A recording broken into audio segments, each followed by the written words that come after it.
இத்தனைக்கும் வந்து இந்த மாதிரி ஆடுறது தப்புன்னு சொல்லிட்டு அந்த பொண்ணுக்கும் தெரியும். அதுவும் ஒத்துக்கிட்டு இந்த மாதிரி டான்ஸ் ஆடுதுன்னா பாருங்கள், 2 நாய்ங்களையும் வச்சு ரோட்டில் ஓட ஓட விட்டு செருப்பாக கழட்டி அடிக்கணுங்க நாய்ங்களெல்லாம். இதில் ஒரு விஷயம் நீங்கள் சொல்லலாம், இது வந்து டான்ஸ் ஆடாது அவங்க தனிப்பட்ட விருப்பம், எப்படி வேணா இருக்கலாம், இது வந்து சுதந்திர நாடுன்னு சொல்லலாம். சுதந்திர நாடுன்றது நம்ம என்ன வேணால் செய்யலாம் தான். ஆனால் இந்த மாதிரி கன்றாவணியான விஷயம்லாம் செய்யவே கூடாது. ஒரு பொண்ணு ஒரு பையனும் தனியாக ஆடுறாங்கன்னா அவங்க காதல் அந்த மாதிரி லவ் விஷயத்துலாம் நடக்கலாம்.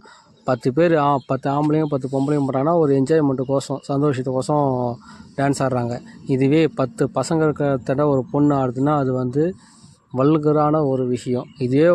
இதுவே இத்தனை பேர் ஒரு கூட்டத்தில் 15 பேர் ஆம்பளை பசங்க இருக்காங்க. இதுலேயே ஒருத்தனோட அம்மாவோ தங்கச்சியோ இல்லை ஒய்ஃபோ இந்த மாதிரி மற்றவங்க கூட ஆட விட்டா உங்களுக்கு எப்படி இருக்கும்? நான் சொல்கிறது சரியா தவறாக சொல்லிட்டு ஜஸ்ட்டில் ஒரு கமெண்ட்டில் சொல்லிட்டு போங்க. திட்டுறதெல்லாம் தயவுசெய்து தீட்டிட்டு போவாங்க.